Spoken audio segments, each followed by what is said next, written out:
Hi friends, welcome back to Janandi's kitchen. ನಿಮ್ಗೆ ಏನಾದರೂ ನಮ್ಮ ಚಾನಲ್ ಇಷ್ಟ ಇರೋ ಲೈಕ್ ಆ್ಯಂಡ್ ಸಬ್ಸ್ಕ್ರೈಬ್ ಮಾಡಿ. ಫೇಸ್ಬುಕ್ಕಲ್ಲಿ ನೋಡ್ತಾ ಇದ್ದರೆ ಫಾಲೋ ಮಾಡಿ.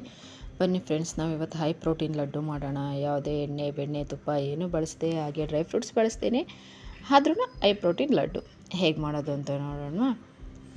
ವೆರಿ ಟೇಸ್ಟಿಯಾಗಿರುತ್ತೆ ಫ್ರೆಂಡ್ಸ್.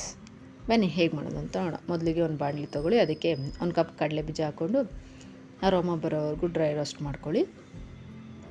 ಚೆನ್ನಾಗಿ ಕ್ರಿಸ್ಪಿ ಆಗಬೇಕು ಮತ್ತು ಅರೋಮ ಚೆನ್ನಾಗಿ ಬರ್ತಾ ಇರಬೇಕು ಅಂಥವರೆಗೂ ಒಂದು ಮೀಡಿಯಮ್ ಫ್ಲೇಮಲ್ಲಿ ರೋಸ್ಟ್ ಮಾಡ್ಕೊಳ್ಳಿ. ಈಗ ಇದನ್ನು ಒಂದು ಪ್ಲೇಟಿಗೆ ಟ್ರಾನ್ಸ್ಫರ್ ಮಾಡ್ಕೊಳ್ಳಿ.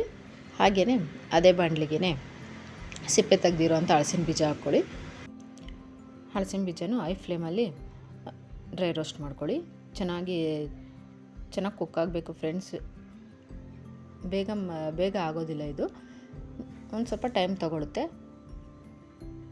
ಆದರೂ ಚೆನ್ನಾಗಿ ರೋಸ್ಟ್ ಮಾಡ್ಕೋಬೇಕು, ಹಸಿ ಇರಬಾರ್ದು. ಒಂದು 10 ನಿಮಿಷ ರೋಸ್ಟ್ ಮಾಡ್ಕೋಬೇಕಾಗುತ್ತೆ. ನೋಡಿ, ಇಷ್ಟು ಕಲರ್ ಎಲ್ಲ ಚೇಂಜ್ ಆಗಬೇಕು ಅಂಥವರೆಗೂ ನೀವು ಡ್ರೈ ರೋಸ್ಟ್ ಮಾಡ್ಕೋತಾನೆ ಇರಬೇಕು. Very rich in protein friends. ಈಗ ಇದನ್ನು ಕೂಲ್ ಮಾಡಿಕೊಂಡು ಒಂದು ಮಿಕ್ಸಿ ಜಾರ್ಗೆ ಹಾಕ್ಕೊಳ್ಳಿ.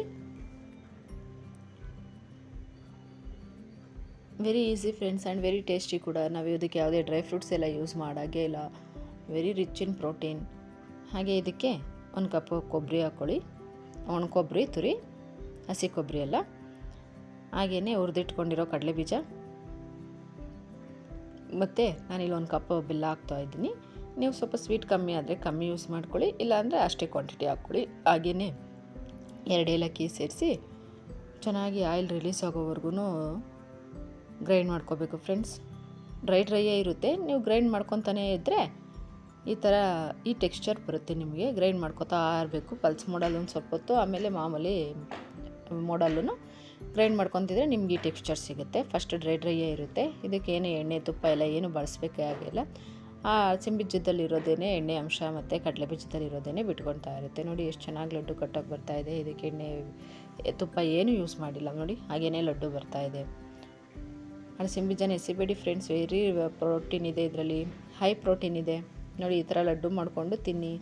ಮಕ್ಳಿಗೂ ಕೂಡ ಮಾಡಿಕೊಡಿ. ಅವರು ಹಲಸಿನ ಬೀಜ ಹಾಗೆ ತಿನ್ನಲ್ಲ. ಈ ಥರ ಲಡ್ಡು ಮಾಡಿಕೊಡಿ. ಒಂದು ಹಲಸಿನ ಬೀಜನೂ ಉಳಿಯೋದಿಲ್ಲ. ಲಡ್ಡು ಕೂಡ ಬೇಗನೆ ಖಾಲಿ ಆಗುತ್ತೆ. ನೀವು ಇದನ್ನು 2-3 ದಿನ ಇಟ್ಕೊಂಡು ತಿನ್ಬೋದು. ಎಲ್ಲ ನಾವು ಡ್ರೈ ಐಟಮ್ಸ್ ಯೂಸ್ ಮಾಡಿರೋದ್ರಿಂದ ಒಂದು 2-3 ದಿನ ಇಟ್ಕೊಂಡು ತಿನ್ಬೋದು. 2-3 ದಿನ ಇರೋದೇ ಇಲ್ಲ ಫ್ರೆಂಡ್ಸ್. ಮಾಡಿದ ದಿನವೇ ಖಾಲಿ ಆಗುತ್ತೆ. ಅಷ್ಟು ಸೂಪರಾಗಿದೆ. ನೀವು ಟ್ರೈ ಮಾಡಿ ಹೇಗಾಗಿತ್ತು ಅಂತ ಕಮೆಂಟ್ ಮಾಡಿ ತಿಳಿಸಿ. Thank you.